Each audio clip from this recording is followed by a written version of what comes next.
So we were discussing about the different JavaScript concepts. Yeah. So if you remember, yeah. So we have been improving with respect to the JavaScript knowledge. So far we have learned many things. Specifically around objects, we have learned a lot of things. Today, I think so. Let's understand. Yeah, what you call as date and time, and if time permits, JSON methods. So far we have not discussed much on date and time, or we did not come across any use case of date and time. So yes, you know how important it is date and time. Yeah. So in every application we start using date, correct? Date and time it's a very common usage. So in JavaScript we have one, yeah, a built-in object. We have a built-in object. The name is date. How? Just like this. Earlier you might have seen what is math, something similar to math. Yeah. So it is for date related functionality. We have an object called date. Now to create a new object, yeah, see you see if you just call this function, you get a date, today's date in some format. And to create an instance of this date object, so we use new and date. New date. This is how we actually get the date. So both are same. The only difference is now if I call this function, I get an instance of this date. Here I only get the date. See the difference? Both are printing the value, but then you are also going to get an instance of it. Now, what is the purpose of this instance? This instance, which is dt, which I created now, has got lot of useful methods. What do we got? A lot of useful methods which to deal with, you know, the date and time. So as you can see, yeah. So we have got get date, get day, yeah, get hours, get time, get time zone offset, get UTC date, UTC hours, and set date is also there, set full year is also there. So now understanding or knowing date and time is all about knowing these methods. We all know, okay, uh, what is date and what is time. We know how many days in a calendar year, we know how many days in a month, we know February, how many days the February month will have, and it is going to change. You know, we know what is the first month, we know last month. Now here we have to most understand about, so what are the utilities function which JavaScript gives. So if I come across any of the date related stuff, if I have to do some calculation, if I have to say, this, so the usage, okay, so I have one input field, and in that input field you're given from date, correct, and then you are also giving to date. Let's say you're booking something from date to date. So tell me, how do you do a validation? Yeah, you will have a basic validation saying, from date cannot be less than to date, correct? And sometimes from date should be less than to date. So for these, and again, from date cannot be date which is in the past, correct? Date should not be in the past, correct? So from date should be like Yes. future date, at least today or from the future date. So I mean, you see, these are the kind of use cases we deal actually when it comes to UI. Yeah, date should not be passed, date should be less than the to date, date should be valid. Sometimes user might enter, you might enter something, but you will not be able to store that, or you will not be able to pass that information as it is to the backend, because tomorrow you have to show the date, correct, what you have selected. And in date you see there are a lot of formats actually: dd, YY, correct, dd, YY. There's also a date format which says dd, YYYY. There's also a date format, yeah, people who use YYYY and then DD. So these are actually date formats. Likewise, for example, now when I created a date, it again displayed some date, and this is called date string. And you look at this particular date, it has a lot of information that we should be familiar with what exactly each of these fields talking about. So when you got a date, yeah, you see, we got the day, month, the today's date, yeah, today's date as a number, correct? And then what else? Year we got, and this is DDMM, sorry, this is HH MMSS. So time in minutes, hours, and seconds. Now what exactly is this? GMT. Yeah. So you all might have studied like, okay, what exactly is GMT? Yeah. So here this is an offset saying if at all I am in sitting in India, so from that 00 the offset, yeah, the Indian time is plus 5 hours 30 minute ahead. Correct? This is called, what is this called as? Time zone. So India, so we have a time zone of plus 530. Many a times we deal with data outside India. I'll be working for a client where he will be in a different time zone. US as a, I mean India as a India, like we just got one time zone. Okay. But then imagine you are working for a US client. They have got so many time zones. Let me list the US time zones. Okay. Meaning in the same country, different places have different time. You see the different time zones they've got. They've got Chicago state, they've got GMT6. There is something called MST, Denver Phoenix, they have got MST.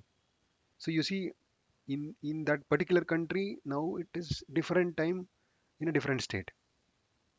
And this is where it becomes a bit complex, or we should be knowing that yes, there's something called, yeah, time zone, and it differs. And if at all I'm working with some data which is having all this date in the US and all, things will become, yeah, bit complex. That time we should be knowing this basic concept.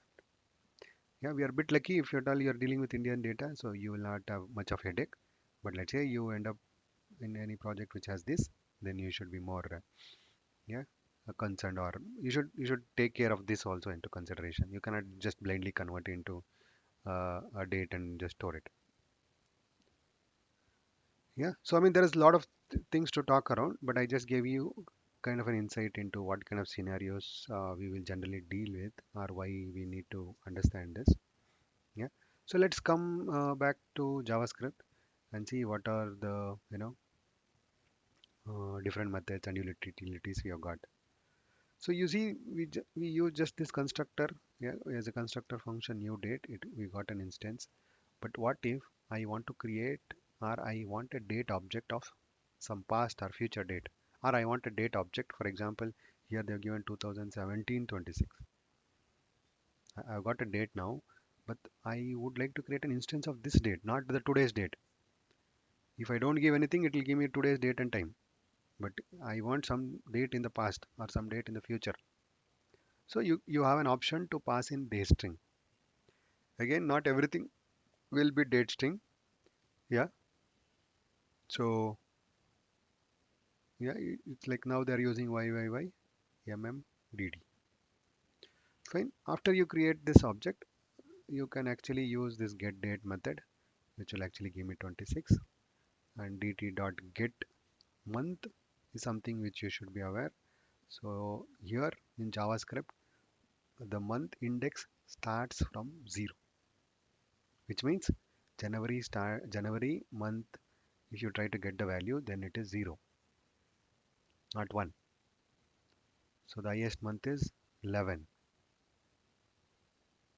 Yeah, fine. So the same constructor has got different syntaxes, as you can see.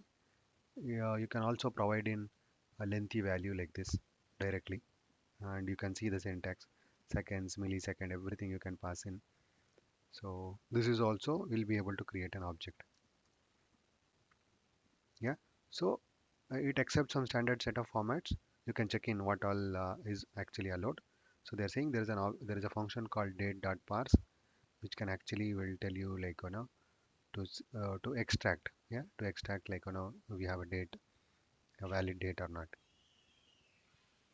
But then this is in terms of creating date. Why you need to create a date? At times you will have to compare, you will have to check it's a valid date. You'll have to check what is the duration which is elapsed.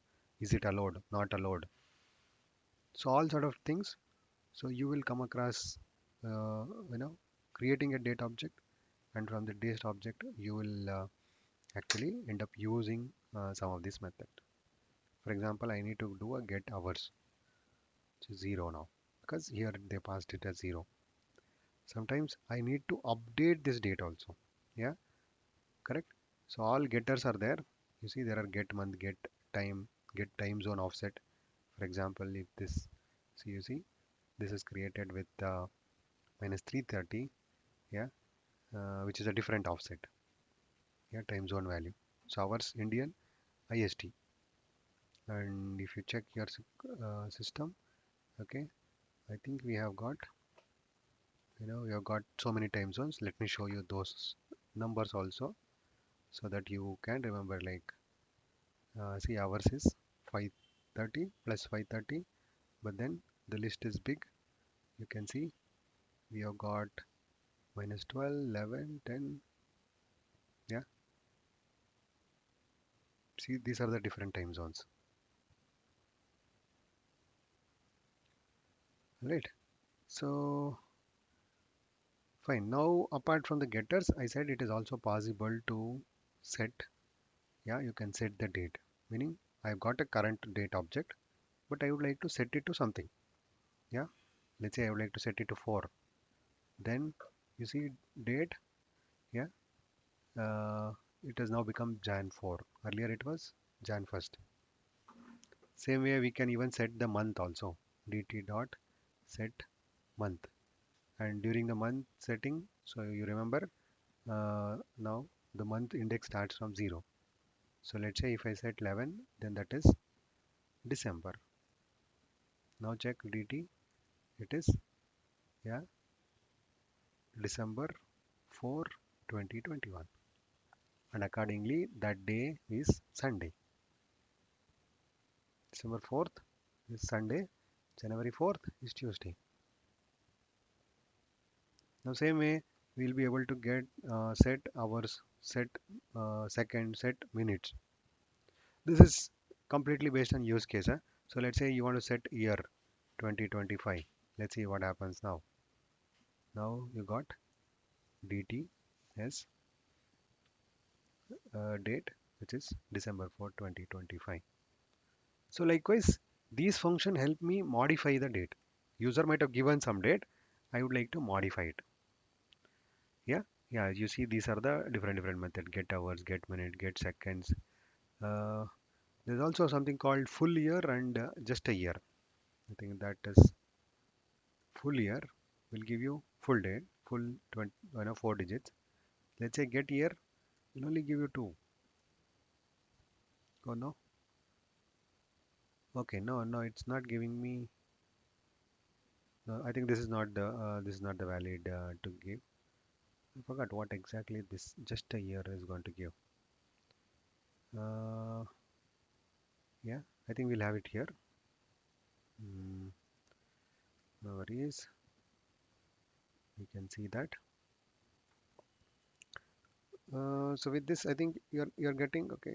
What is it? What's happening? Get here. Yeah. See, many JavaScript engines implement non-standard method get here. This method is deprecated. It runs 2-digit here sometimes. Please never use it. Okay, they're saying not to use get here, and it is being deprecated. Always use full year. Get the day function, yeah, I think this is also similar to month, where you see the week number starts from 0. I mean the day number starts from 0, and day 0 being Sunday, not the Monday. Okay, so this is about access setting the date. Yeah, setting and getting, and there are useful functions which actually are there, right? Okay, there is some auto correction which is there, which is part, it's an handy feature. For example, here you pass in a day, so we don't have a day which is more than 31. Yeah, so this is an out of range value. Okay, so uh, it does. Okay, when you try to create an object like this and when you give some out of bound values, so they're saying this particular date will handle it for you. It's going to handle, okay, that correction for you. So yeah, so that happens implicitly without giving any error. See now, it has become, oh, you see the correction what has happened now.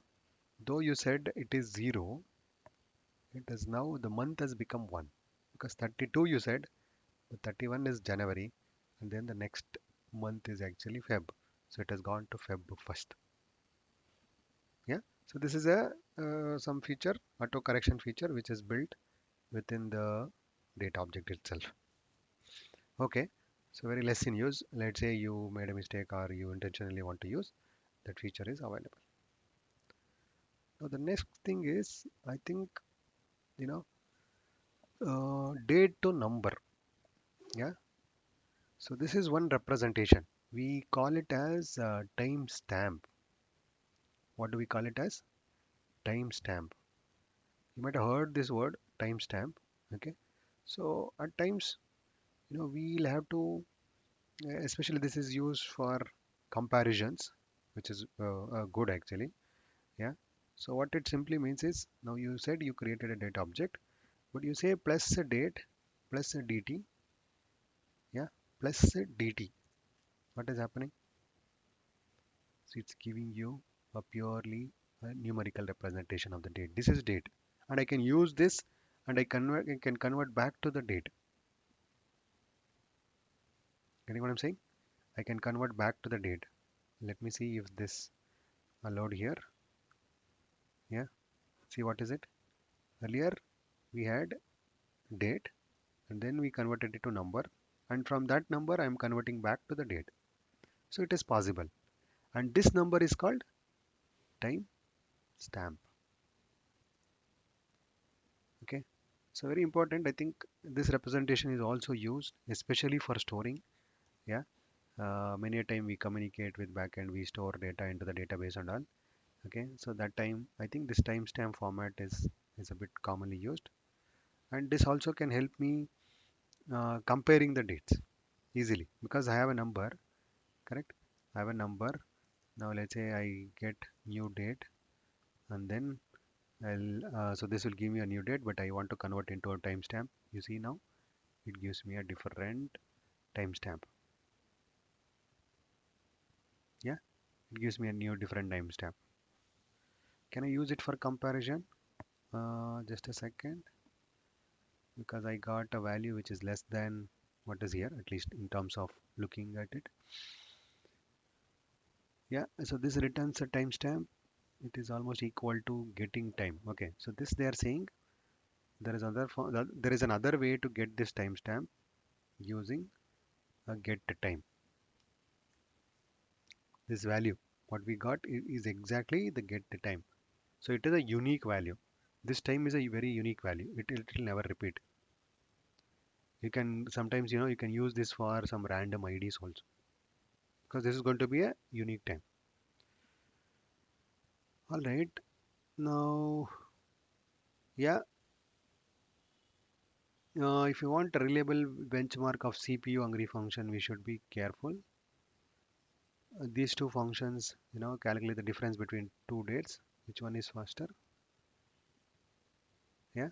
So you see, if at all I have a two objects, okay, two data objects, I can do a subtraction. I can do a subtraction with date and two data objects. See, it gives me a difference.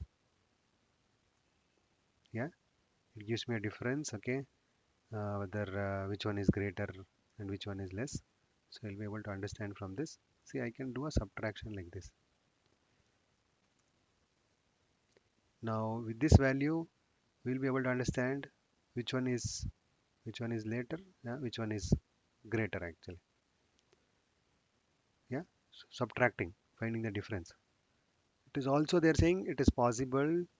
Yeah, as I told you, we can even do a diff of both the timestamp. And they're saying, let's say you are doing some CPU intensive task and you want to, see which one is faster. Yeah. So they're giving actually some kind of technique here. Yeah. Use like this. Yeah.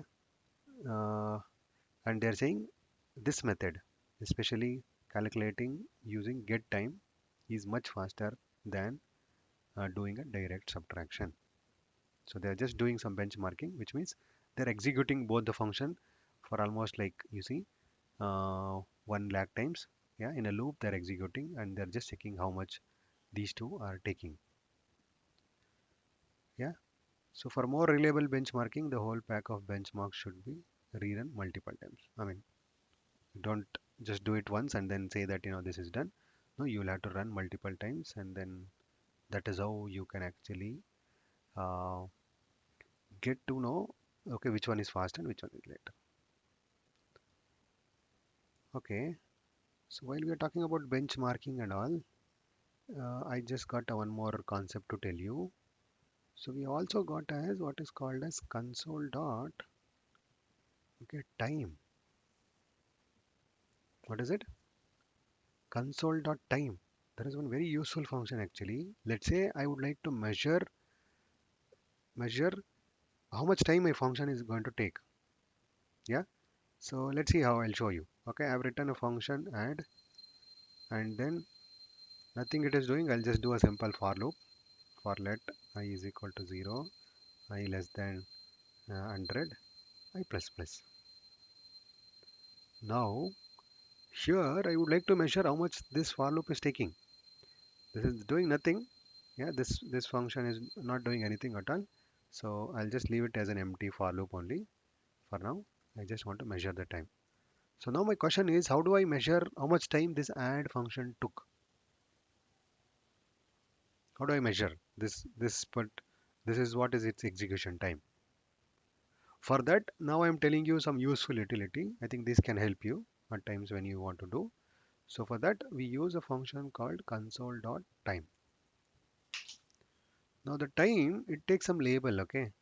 So let's say I can put name of the function which I'm measuring, add. What is it? Console.time, I'm saying add. And now with this, my timer is going to start. But soon after this, I'm also going to call this function called add. Fine. So now after this, I would also like to do time end because function is executed. So if I have called a time, then I have to also call time end so that my timer is stopped. But then I should use the same label what I've given before. So these two labels should match. In terms of function, yeah, time will start the timer, time end will stop the timer. And in between, you can write whatever logic you want to measure. So let's see the output. See, this is executed and this also said. Now this particular function took 0.066, I mean 0.06 odd milliseconds. Yeah, very important one. Some useful function. At times you might feel I want to do a benchmark to see which one is faster, which function should I use. Should I use a normal for loop? Should I use an array method and all that? Okay, there is a function called parse. Okay, this just like we have got number, if you remember integer dot, not the integer, the parse int, parse float. Similar to that, this method we can extract date from a string actually. You have a string, length string, and from that you would like to get the date value. So they are giving, yeah, you can extract the date from the string. Okay, so I will say, I think this much of knowing date is good to start with. Yeah, good to start with. Just one additional information is apart from this, yeah, so this is always should be a reference. You come back and understand more about dates and their syntax and all. Yeah, you can go in detail also if you want. On top of this, in JavaScript, we use a lot of libraries actually. Yeah, date and time libraries because uh, whatever use cases we have, so the methods which they've given in the JavaScript will not be sufficient. At times, we use a lot of libraries. Actually, there are a lot of popular libraries actually. Uh, yeah, so date and libraries in JavaScript. Let me show you. Yeah, one library is Moment.js. What's the name? The library name is Moment.js. The other one, which is nowadays bit common, is Date.fns. Now, just a bit of word about these two. So basically, they will include more than these built-in functions. The JavaScript has only to create a date. But now you see, for example, I would like to format a date. I want to display the date in different format. Do your JavaScript has a method? No, it has got a method called format, and in that format you can print the date in whatever format you want. You can't sit and convert this into like February. You cannot write for loop, switch case, and all that. You want to subtract 2 days. You want to add 2 days. Yeah. You want to add 1 year. You want to add 1 month.